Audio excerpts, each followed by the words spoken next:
Hey guys, welcome to E-Man's Movie Reviews. I am E-Man, of course. This week we're going to be reviewing the film Lord of the Flies, which was made in 1990 by a Mr. Harry Hook, who is still alive, I think. This movie was very interesting, I could say, and it spoke to the inner child in me. It was a very feel-good movie, and I think that it does show a lot of character. It does represent a lot about I guess, our youth these days, and the inner child that some of us sometimes forget about, but we really shouldn't.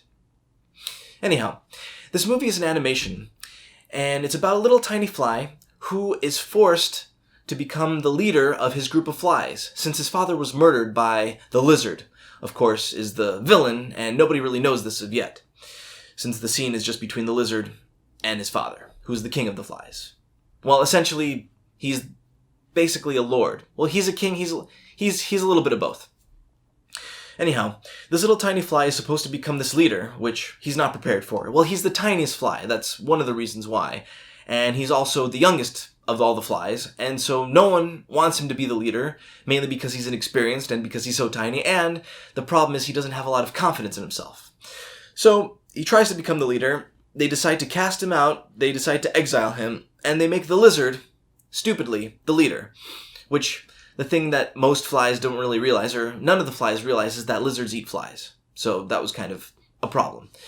The lizard becomes the leader, and flies start disappearing, mysteriously. Anyhow, this little tiny fly goes on this long adventure where he befriends a cow and a duck, and he finds the inner strength within himself to become a leader. He returns, and he faces this lizard, and he ends up getting into a huge fight, and somehow he kills the lizard, he wins, and he exposes the lizard for being the fraud that he is, and being the one who was essentially responsible for his father's death, by eating him. This movie was, again, interesting, and it says a lot about people who don't believe in themselves. I think the main message is clear. If you have a disadvantage, or if you feel like you're weak, you should realize that there's an inner strength within you that we all have, and we should find that inner strength within ourselves and just let it out, because we're all stronger than we think we are. All in all, again, it was a good feel-good movie. I felt really good after watching it. It was a little cheesy and it was a little predictable because I knew right from the start that the little tiny fly was eventually going to overcome the obstacle of beating the villain and becoming the leader of the flies, the Lord of the Flies, but still, I watched and I enjoyed every minute of it. Honestly, I really did. I recommend this movie for you if you haven't seen it. For those of you who have, watch it again. Why not? Or don't. I'm not going to tell you how to live your lives. But I would like to rate this movie an 8.6 out of 10. Once again, Lord of the Flies, 1990, Harry Hook.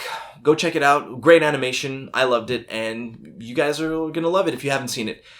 And that's basically it. Until next time, guys, I'll be reviewing next week, I don't know, Flies of the Lord, maybe. We'll see. I have to go through my library and catalog all my different films that I have. They're all alphabetically ordered. There's about 10 million of them that I have so far, so we'll see. We'll go through them and then I'll let you guys know. But until that time, watch a bunch of movies and, don't watch them alone. Find somebody to watch them with, like a significant other or just friends, family, what have you, some random person on the street. Everybody loves movies, so watch movies. Until next time, guys.